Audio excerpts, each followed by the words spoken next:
Good afternoon. I want to welcome you to another segment of the Jermaine Brown Sports Talk Show. Today is Wednesday, October the 8th, 2014. I want to talk about the New York Football Jets for a second. Or should I say the New York Football mess. And that is, and how to fix the problem. The Jets is currently 1-4. They're on a 3-game losing streak. But what's more disturbing is now how they're, not only that they're losing, but it's how they're playing, but more importantly, what is going on behind the scenes. And I really want to get into that. This past weekend against San Diego, it was reported that on Saturday night, Geno Smith and about 3 to 4 other players, though those players' names weren't really listed, but they missed a team meeting late at night. And it's being reported that, Geno Smith went to the movies. Now, Rex Ryan is coming under some fire, and rightfully so, because you failed to sit Geno Smith down. But there's a bigger problem that is going on here. And see, if everybody wants to blame Rex Ryan or John Izek, because right now the media, particularly the New York media, want to put all the majority of the blame on John Izek's feet. And I'm going to explain to you why John Izek really isn't the problem. Rex Ryan is part of the problem, but I'm going to explain to you who's the main culprit of the problem. And before I get into the other individuals, I'm going to talk about the main culprit first. Woody Johnson really screwed this up. This is why you are a second-class citizen, and not only in New York, but in the NFL, because you run a second-class organization. You don't understand what it takes to build a winner. And the problem became magnified really this season. It is really showing itself this season. Let me explain. See, it is clear that Izek and Rex Ryan cannot work together. It is clear that Izek wants really to have nothing to do with Rex. Izek can say what he wants. Rex can say what he wants. Woody Johnson can say what they want, okay? Put on that happy face, kumbaya, oh, we're all in the same boat together. No, you're not. Everybody has different agendas, and that's the problem. And why I blame Woody is because Woody created this problem. See, 2 years ago, Woody Johnson decided to fire Mike Tannenbaum, who was the GM of the Jets. What he should have did, I said it then, and I said it after last season, and I'm saying it now. You should have fired Rex Ryan as well. But if you was not going to do that, you had to take 1 or 3 actions to prevent what is happening right now. Action number 1, you should have made Rex Ryan the de facto GM and then just have some figurehead as the GM pulling the trigger. Okay? But Rex Ryan is the de facto GM. You didn't do that. Option number 2 you could have done. You could have said, all right, whoever we hire has to be willing to work with Rex Ryan. Not for a year, but willing to work with Rex Ryan. Not this, 1 year and you can can him bit. No. Willing to work with Rex. If you're not willing to work with Rex, in other words, Rex is my guy. I like Rex Ryan. I want to keep Rex Ryan. Okay? You were supposed to go that route. That's option number 2. Option number 3 you could have taken was clean house. Just clean house. Instead of taking one of those 3 options, you chose the worst option that you could possibly take. It's the same option the Bears is taking, and that's why the Bears is in the mess they're in. And that is, you say you want to keep the coach because you love the coach, but the GM that you're hiring, you only got to work with him for a year. That does not work, folks, in any sport. Here's why. Because the GM you hire generally wants his own guy. That's the way this works. Okay? He wants his own guy. He wants his own people. That's the way this works. I want to show you. Now, why do I want Rex Ryan out of here? It's not off of what happened this year. This year is just a microcosm of what's been going on and why I want Rex out of here. Everybody wants to talk about the job Rex Ryan did last year. Oh, he finished 8-8. And when everybody predicted 3 to 4 wins, which means the prognosticators got it wrong. And that can happen. Let's say that's what happened. Because yes, prognosticators, everybody said 3 to 4 victories. The Jets is a bad team, 3 to 4 victories. So they won 8 games. Oh, Rex Ryan's done a great job. If you look at just the record, then you can make a case that Rex Ryan did a great job. And people want to say he's a good coach because he did a great job with little talent. Well, now let's look at that carefully. If he did a great job at 8-8, then you explain to me this. What made it such a great job that he did? Please explain that to me, because that's the part I'm not understanding. If you look at what the Jets did last year, you'll see that Rex Ryan not only did not do a great job, he actually did a poor job. And I'm going to explain to you why. That 8-8 is a poor job. People forget the Jets started 5-3. When you start 5-3, when people predicted you to win 4 games, folks, okay, now you're expected to do something. Now, it's not like they started 5-3 and the schedule got brutal down the stretch. That's not what happened. I looked at the schedule. The schedule didn't get brutal down the stretch. If anything, it got easier. So what happened? They went from 5-3 to 3-5. Let's look at what happened. Here's the last 8 games they won. 8 games they played. New Orleans, Oakland, Cleveland, Miami, Buffalo, Baltimore, Miami, and Carolina. Folks, 1, 2, 3. Out of those last 8 games, they should have went 5-3, not 3-5. I'm gonna show you the teams they lost to. Oakland. No, they didn't lose to Oakland. Sorry. The teams they lost to: Buffalo, Miami, Carolina, Baltimore. Oh, Buffalo, Baltimore, Miami, Carolina. Those are the teams they lost to.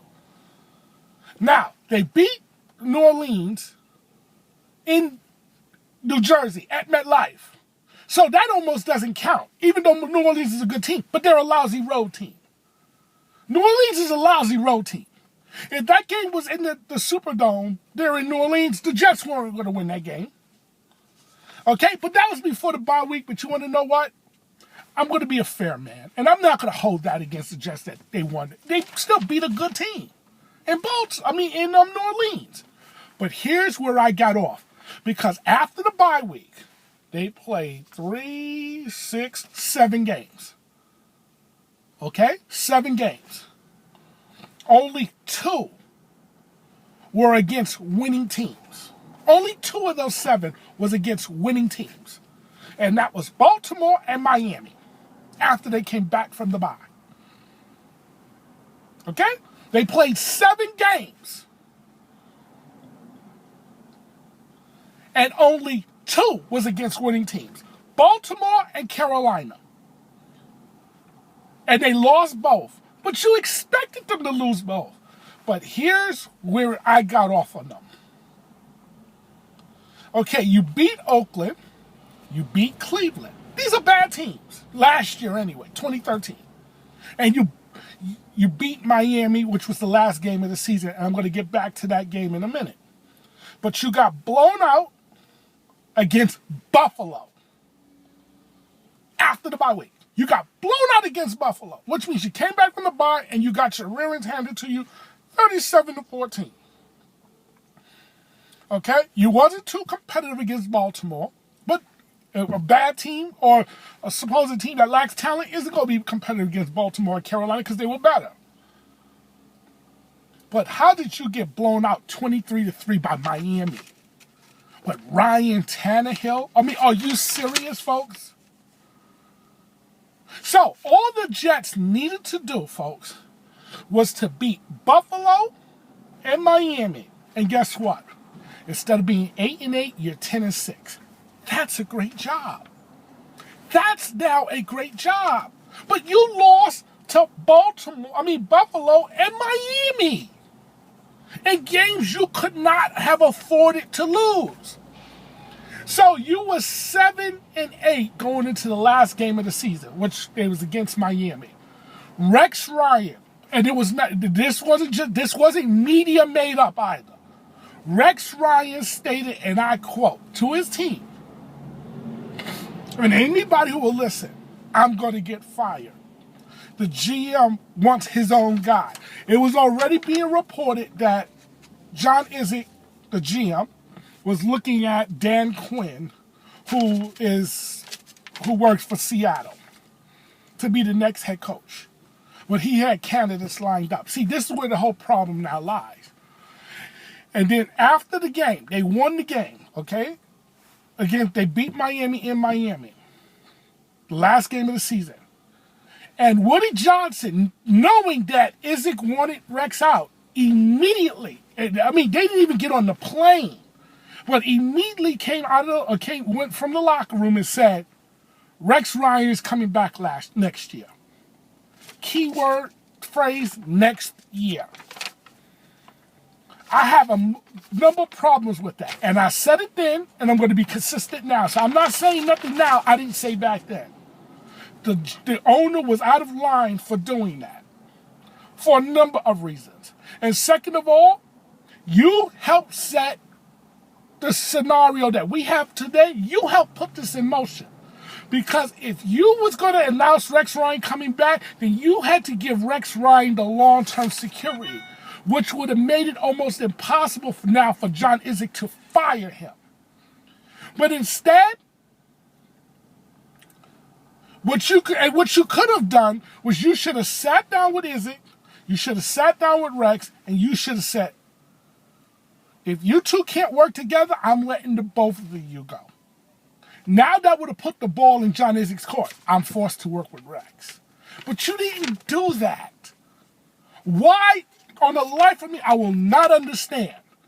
You failed to do that. So what happened is when you announced that Rex Ryan is coming back, here's what I believe. Now, I don't have no reports stating this. But Izek got pissed off because you undercut him. Because you promised to him. And here's how I know you promised it. But you promised to him he only had to work with Rex for 1 year. And after that, if he wasn't happy, he could, let go Rex. But you lied. And so what Izek did, and this is what I believe he did. Okay, since you announced that Rex is coming back next year, I'm withholding spending the money. I'm not spending the money like that. Now, he had to make some moves to make it look like he was doing something. But the Jets is over $21 million over the cap. Underneath the cap, folks. And he didn't want to spend the money. Because why? He's not there to help out Rex Ryan. He was there to accomplish his own agenda. Now, you keep hearing from the media and the fans, well, Rex Ryan is a good coach. Rex Ryan is a good coach. But guess who doesn't think so? Personnel guys, real GMs. Here's how I know this. I took a look at who turned down the job. But before I get to the list of who's, Jay Glazer, one of the most respected reporters in the business, in my opinion, even more so than the Chris Mortensens and Adam Schefflers. Okay? And they're respected too. Okay? But Jay Glazer, one of the most respected reporters in the business, reported in January of 2013, last year, that the Jets can't give the GM position away. Key phrase, can't give it away. Mainly because the candidates were told they must work with Rex Ryan for 1 year. Now, if these GMs, these people who are, and I'm going to show you the list, so this way you could say, look at the people he went to. You have to work with Rex for a year. They either said no, I don't even want to interview for the position, or they interviewed for it but still turned it down. Okay? And the reason they turned it down is because they did not think Rex Ryan was a good head coach. So if the GMs, and these are people in position of power, or the candidates, should I say, the GM candidates, and these are people who are picking players for these teams. And I'm going to tell you the list of teams who these candidates came from. If these guys did not think that Rex Ryan is a good coach, then where does the media and fans get this thought from? All these guys did was confirm what I said. Rex Ryan is not a good head coach. He's at best a glorified defensive coordinator, and I don't really think he's that great of a defensive coordinator. I'm not really that thrilled about either of the Ryan brothers, Rex or Rob Ryan. But forget about Rob Ryan, because this is not about Rob Ryan. This is about Rex Ryan, and I don't want people to think that my rant is only on Rex, because to me, Rex did not create this problem per se. This is a Woody Johnson problem. But I want to show you just how dysfunctional the Jets are. And this should have told Woody Johnson, you got a problem. They went to Tom Gamble, 49ers Director of Player Personnel. Notice, a winning franchise. He turned them down. And this was after he interviewed with them and said, I'm considering them. But he said no, because why? Rex Ryan. Mark Ross, the Giants Vice President of Player Evaluation. Giants Vice President of Player Evaluations turned them down. Why? Matter of fact, he didn't only turn them down, he refused the interview. Why? Rex Ryan. They basically told him, you don't want to go there because of that. Okay? Eric DeCosta, Ravens assistant GM, turned them down. John Dorsey, Packers executive, turned them down. Okay? David Caldwell, who is the current GM of the Jaguars, turned them down. And remember, they were offering more money than what the Jaguars were offering. And he turned them down. Why? Because he was forced to work with Rex. These is not my words. These are Jay Glazer's words. So don't blame me. I'm not making this up. But here's the most embarrassing part. Scott Cohen. Now, who is he? He was the current Jets assistant GM. And he turned them down. Now, think about it. You're the assistant GM of the team. You got a chance to become the GM. Why would you turn down that job? More money, bigger title. More responsibilities. Because he was forced to work with Rex Ryan. So even the assistant GM on his own team didn't think he was a good coach. So where does the media and fans keep getting off he's a good coach?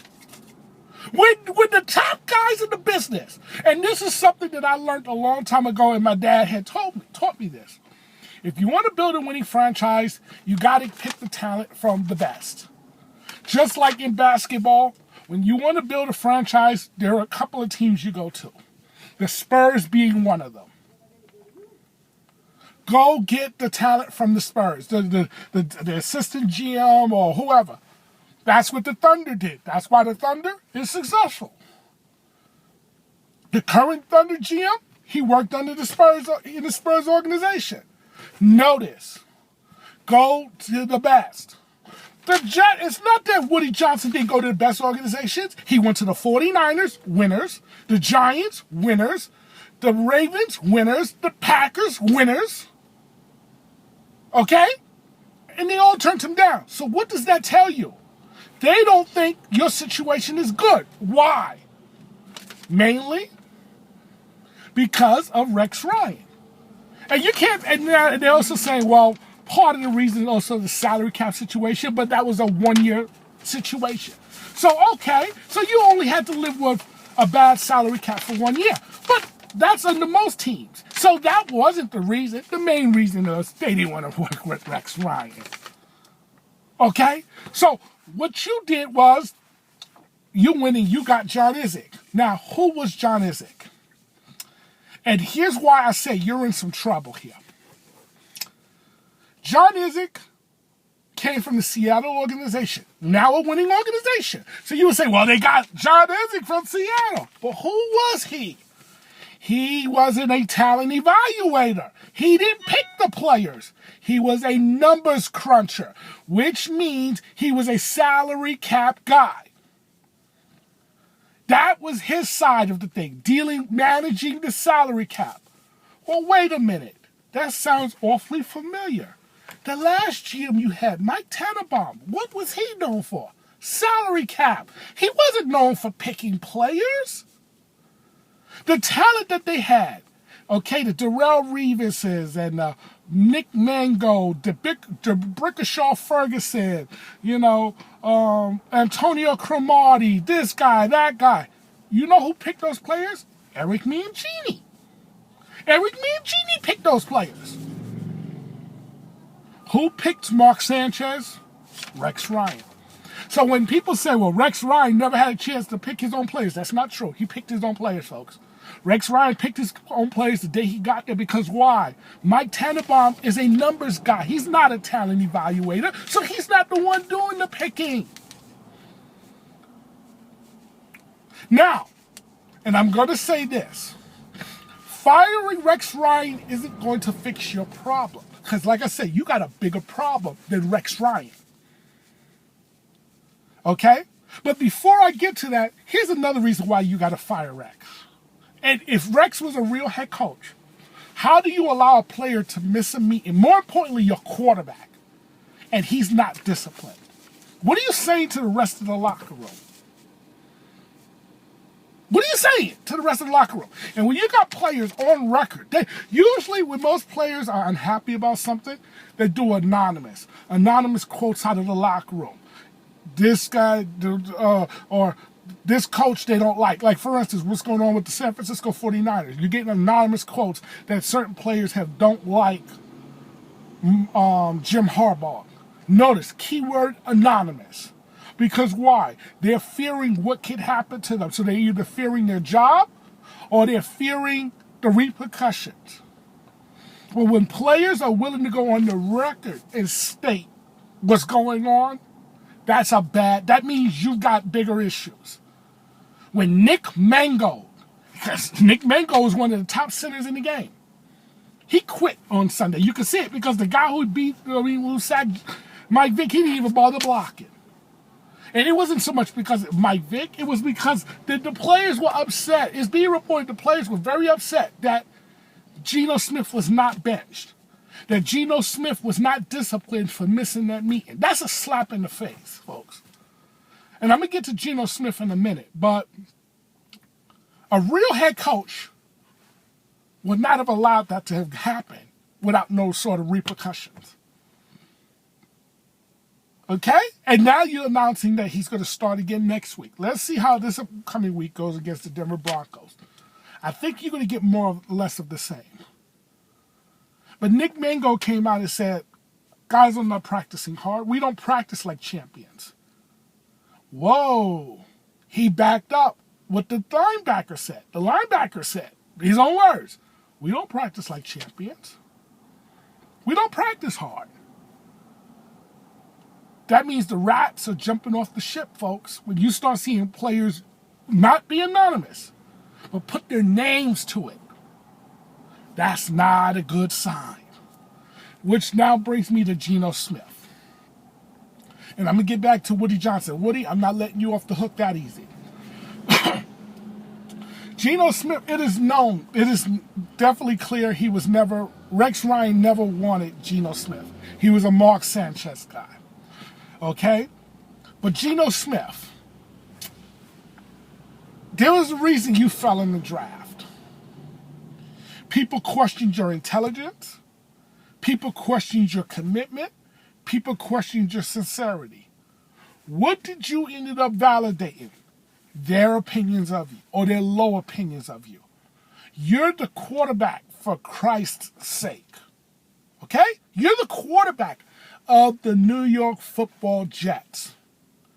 When you play that position, that's the most important position in the sport. If any guy cannot afford to miss, he wasn't just late to the meeting. If he was late to the meeting, I'm not having this conversation. He wasn't just late he missed the entire meeting. I don't care if the meeting was 5 minutes, 10 minutes, 15 minutes, 20 minutes. It don't matter. You have to be at that meeting. He missed the entire meeting. He is being reported he went to the movies. Personally, I could care less if he went to the movies or why he missed the meeting. I could care less. But you missed the meeting. Now, what really bothers me about that is that you're already under fire because the fans and the media here want you out because they don't think you can play the position. Because why? You're a turnover machine. You're a turnover waiting to happen. So what did you do? You went and you missed the team meeting. Wow, that really shows your level of commitment. It shows your level of focus. And it's being reported that there was a players-only meeting. Who did most of the talking about accountability and responsibility? Geno Smith. And then you turn around and you pull that? Are you that, what are you, dumb? What are you? Either way, if I was the head coach, you're not playing the rest of this year. If I had a say, but I don't have that say. That's Rex Ryan. But Rex Ryan was being loudly criticized by even his own supporters because he failed to discipline Geno Smith. Oh, you're going to give him a fine. Oh, whoop-de-doo. Whoop-de-doo. A fine? Are you serious? That is so egregious what he did. That was worthy of more than a fine. Okay? Now,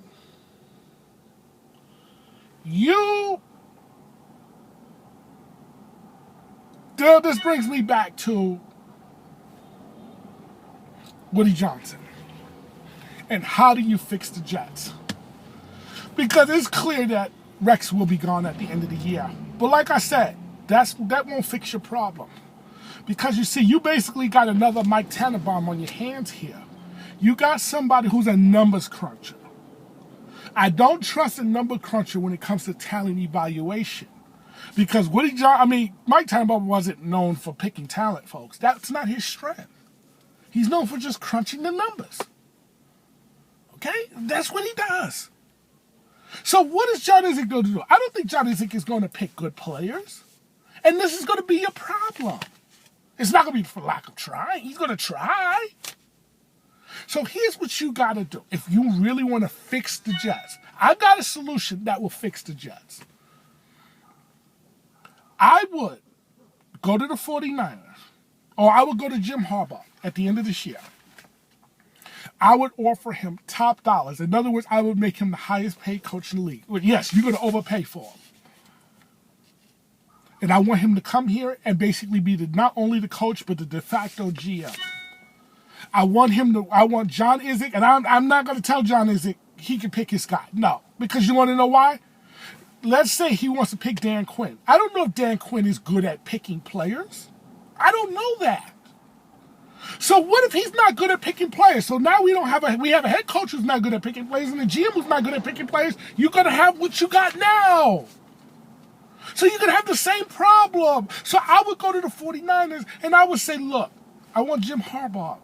Because Harbaugh, I think, is going to be out of there at the end of the year unless he wins the Super Bowl. Because they was about to trade him to the Cleveland Browns last year.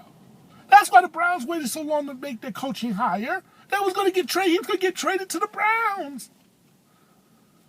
So I would make a trade for them. I might even offer up a second-round pick here. Because, hey, the Browns was going to give up, I think, a fourth or a fifth or something like that. So I would give up a third or a second for him. And I would say to Jim, I'll make you the top coach, paid coach in the league. Just, you pick the players, he crunches the numbers. That's what I want him to do. In other words, you tell him what you want, he make it happen and make it work underneath the cap. That's the way I would do it. If I was Woody Johnson, if I care about fixing the Jets, I tell you one thing, you go get Jim Harbaugh, you'll stop being a laughingstock of the league. Go get Jim Harbaugh, that you will stop being a laughingstock of the league. Jim Harbaugh can coach. But he's in a power struggle with his GM there, Trent Baalke. Okay? Or Baalke, however you pronounce his name. He's in a power struggle with him. And it looks like he's going to lose that power struggle. But if he don't lose the power struggle, let's say Trent loses the power struggle, then I'm going to get Trent Baalke to be my new GM, which means, yes, I'm going to fire John Izek. Because why? I want somebody who knows how to pick players. Period. If you can't get Jim Harbaugh and you can't get Trent Baalke, then here's the next thing I will do. I will go and get maybe a Mike Holmgren. If I can't get a Mike Holmgren, then here's what I'm going to do. I'm going to fire John Izek. And then I'm going to go and try to get now Tom Gamble from the 49ers. I think he'll consider the Jets this time if you get rid of the head coach and, okay? Or John Dorsey or Mark Ross, from the Giants, or even Eric DaCosta. Okay? Now I will go to those, and then you'll probably see people lining up to want to become the GM of the New York Jets. But if you're going to keep John Izek, then you got to get a coach who knows how to pick players. Period. That's what if you do that, you'll fix the problems of the Jets. Okay? You want to know the problems right now with the New England Patriots? Bill Belichick can coach. Bill Belichick didn't just become a dumb coach. But Bill Belichick is not good at picking players. And that's the problem in New England. That's why New England has the problems they have. They need a real GM. A GM who knows how to pick and evaluate talent. That's what's keeping New England from being New England. That's what's keeping the Jets from being even respectable. Somebody who can evaluate talent. That's what the Jets are lacking. And since I found out that John Izek is really a bean counter, because that's really what he is, I can't trust him to pick talent because that's not what he specialized in. He's a numbers guy. I want to thank you for watching another segment of the Jermaine Brown Sports Talk Show. Take care.